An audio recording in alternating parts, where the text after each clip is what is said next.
His family deserves justice.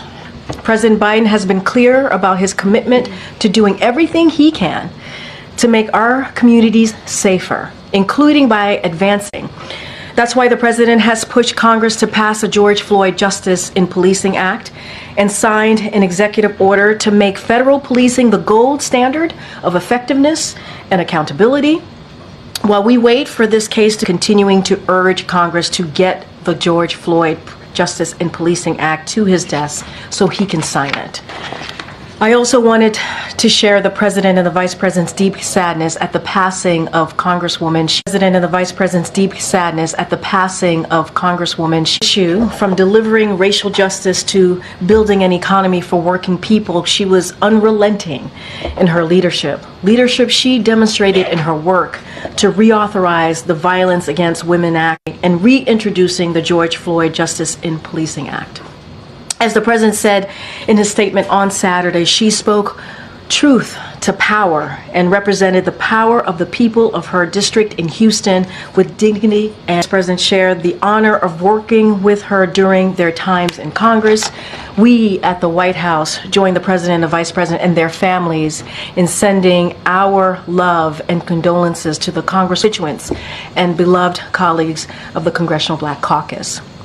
Later this evening, after the president's speech, First Lady Jill Biden will travel to Paris, France, to lead the U.S. presidential delegation to the opening of the Paris. Lady and the delegation will attend the opening ceremony of the Olympic Games and cheer on Team USA at various events. The First Lady previously led the U.S. delegation to the opening of the Tokyo 2020 Olympic Games, which were held in the summer of 2021 due to COVID-19.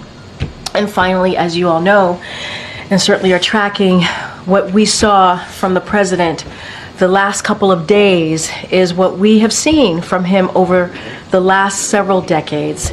Human decency, patriotism, a good man who puts the American people ahead of himself.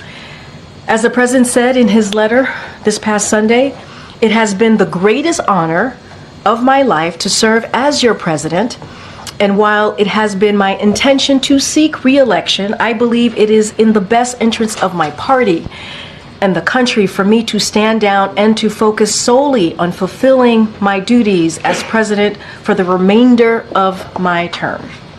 As a member of his team and as an American, I am proud of this president's record.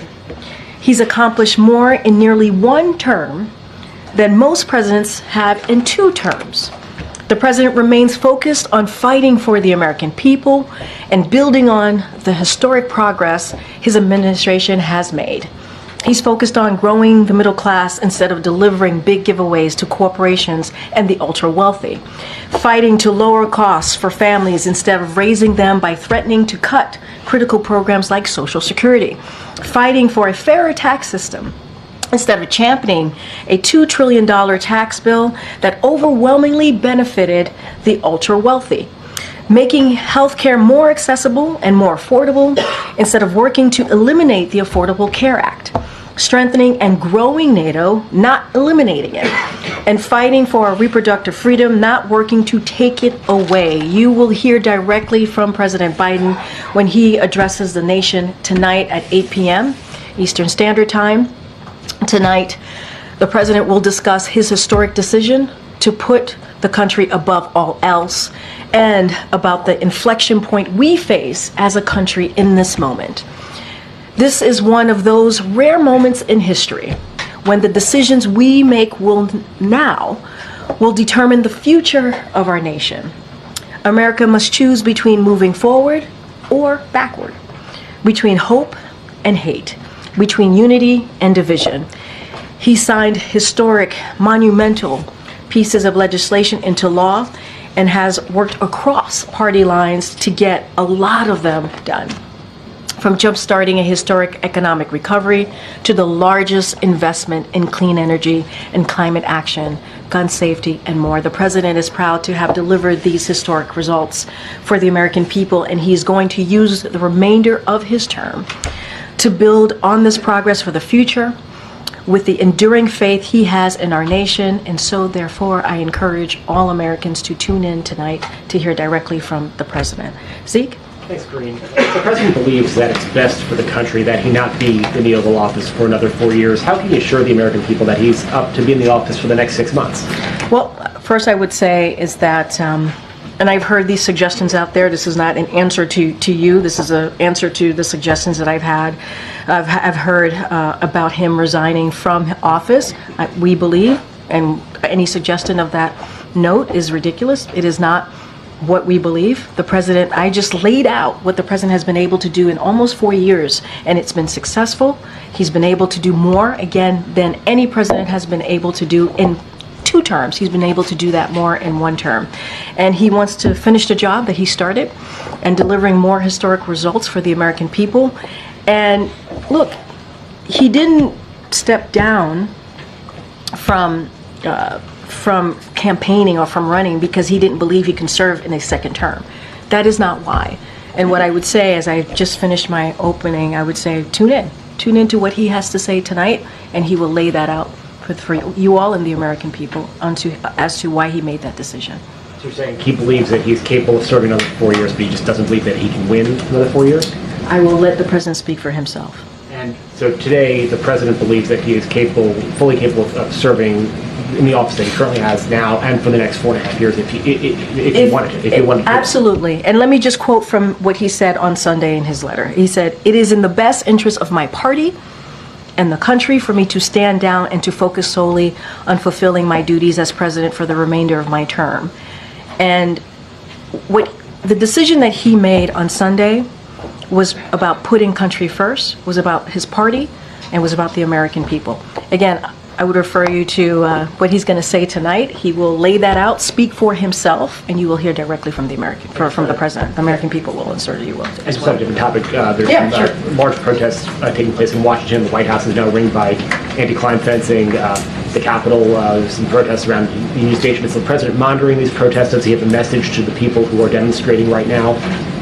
So it's basically what we have said for some time. We respect the right for all Americans to peacefully protest. Peacefully protest. And obviously we will continue to strongly condemn any form of violence as it relates certainly to protesting or destruction of property. We've been very, very clear. But Americans have the right to peacefully protest anything that is related to what's happening outside of this campus. The fencing, as you just mentioned to me, that's something for Secret Service to speak to directly. Is he watching the protests? I mean, the president is he's always kept up to date on what's going on. Right now he's certainly having meetings today with his senior advisors and other senior staff. I can't speak if he's right now watching the protests. Obviously, he's kept up to date into what's happening. But what I can say right now, we respect everyone's right to peacefully protest. We understand that this is a painful moment for many, many communities, but obviously, we're going to continue to strongly condemn any form of violence or any destruction of property. That is something we've been consistent on. Go ahead, Nancy. Thanks, Green. You read the president's statement where he said that it's in the country's best interest for him to step aside. Why is it in the country's best interest for him to step aside? Does it have to do with his health, or it does not have to do? They have nothing to do with his health. Again, the president's going to speak to this directly to the American people tonight in prime time. I know many of you all will be watching it. There's specials going on tonight. I promise you, he will speak to this directly to all of you tonight. But in his letter, he talked about the country, he talked about the party, he talked about the moment that we're in right now. It is not about his health. I can say no, that's not the reason, but hear him out tonight. And the president denied for weeks, and you denied for weeks, that he was even thinking of stepping aside. What changed from all those days that he had that message to Sunday? So look, he's going to address this as well this evening. Let him speak for himself. But here's what I will say. And I think we gave a little bit of a TikTok to all of you. He met with a small group of advisors on Saturday evening, and with his family, and was thinking through how to move forward. Sunday afternoon, he made that decision. It was in a very short period of time, as you can imagine. And then at 1:45, he got on the phone with some of his assistants to the president, some advisors. He let them know, and then minutes later, a letter went out. So it was in a very short period of time that the president was able to think about this and make a decision. But I would say again, the president's going to address the American people. You will hear directly from him tonight.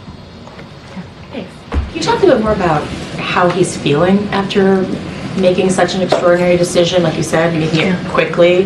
Yeah. Did he feel bullied to leave the race? I'm going to let the president speak for himself. Look, it's obviously it's a historic moment, but a decision like this is very personal. It's not easy to make.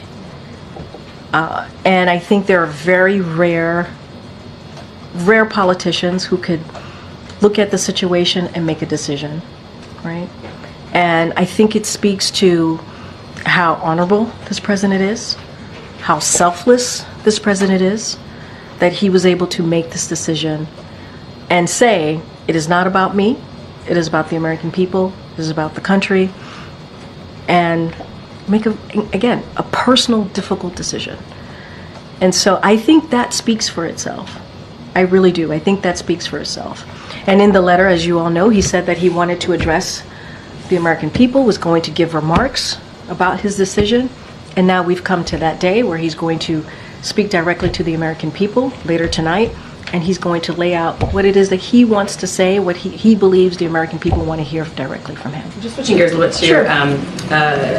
Netanyahu's remarks on Capitol Hill. We've heard Republicans voicing serious criticism against the vice president for not being there. Her team insisting that it was a scheduling conflict. But how do you respond to that? What does it say about her priorities, the administration's priorities, that she was not there? So let me just first say that the Vice President has been unwavering in her commitment to security of Israel. As you know, she's been a partner with this president for the past 4 years, not just domestic issues, but obviously also foreign policy issues. She's going to meet with the Prime Minister, Bibi Netanyahu, when he's here. And so, again, has been a critical partner in ensuring that Israel can defend itself. And to secure hostage deal, as you know, the president, we've been talking about that for some time, making sure that we have this hostage deal. She's been a partner in that. And that's what I can certainly say, that she continues to be supportive to Israel, making sure that Israel's security is ironclad, as we have been, as the partner, as the president has been. And she's going to meet with the prime minister. Given the historic nature of Kamala Harris being the top of the ticket, does the president have any regrets about the way that he handed this enormous responsibility off in such a, unusual, shortened, kind of truncated fashion, not having her have a normal ascendancy to that top position? The president has no regrets. Let's not forget, the vice president obviously has been vice president for more than 4 years. I do not see anyone who is more qualified to step in this moment, right? She was a senator, she was an attorney general, she's been a partner to this president, a critical partner, as I've said. I've listed out what we've been able to accomplish in the last 3.5, almost 4 years, an unprecedented record. She was a partner in that to the president. And so, look, this